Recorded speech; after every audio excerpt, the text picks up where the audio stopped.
এদিকে দেশে বিভিন্ন খাতে উন্নয়ন হলেও হয়নি মানসিক স্বাস্থ্য সেবার। জনবল সংকটে খুঁড়িয়ে খুঁড়িয়ে চলছে মানসিক রোগের দেশের একমাত্র বিশেষায়িত চিকিৎসা কেন্দ্র পাবনা মানসিক হাসপাতালটি। পর্যাপ্ত অর্থ ও জনবল সংকটে দীর্ঘ ৬.৫ দশকেরও বেশি সময় আগে প্রতিষ্ঠিত এ হাসপাতাল এখন নিজেই রোগী। পাবনা প্রতিনিধি আবুল কালাম আজাদের তথ্যচিত্রে জানাচ্ছেন নাদিরা সুলতানা। ১৯৫৭ সালে পাবনার তৎকালীন সিভিল সার্জন শহরের শীতলাই জমিদার বাড়িতে মানসিক রোগীদের চিকিৎসার জন্য হাসপাতালটি প্রতিষ্ঠা করেন। ২ বছর পর শহরের হেমায়েতপুরে স্থানান্তর ও ৫০০ শয্যায় উন্নীত করা হয় হাসপাতালটি।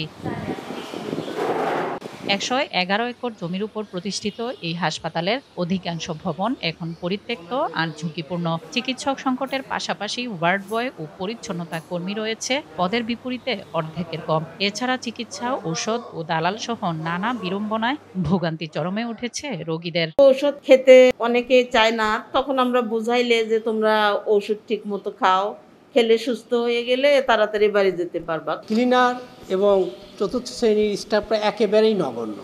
তাদের দিয়ে যেগুলো আমরা আনুষঙ্গিক কাজগুলো করাবো এগুলো আমরা করাতেই পারছি না। এদিকে সুস্থ হওয়ার ১০ থেকে ১৫ বছর পরও ভুল ঠিকানার কারণে অনেক রোগী বাড়ি ফিরতে পারছেন না। এছাড়া হাসপাতালটির আধুনিকায়নে মেঘা প্রকল্প অনুমোদন হলে ১২০০ শয্যার অত্যাধুনিক প্রযুক্তির হাসপাতাল নির্মাণ হবে বলছেন এই কর্মকর্তা। আন্তর্জাতিক মানসম্পন্ন একটা মানসিক হাসপাতাল হচ্ছে এবং এটা এখন ক্রয় সম্পর্কিত যে মন্ত্রিসভা কমিটি আছে ওখানে আছে, এক নেকে পাশ হইলেই এটার কাজ শুরু হবে। তাদের পরিবার আসলে তাদেরকে নিতে অস্বীকৃতি জানিয়েছে।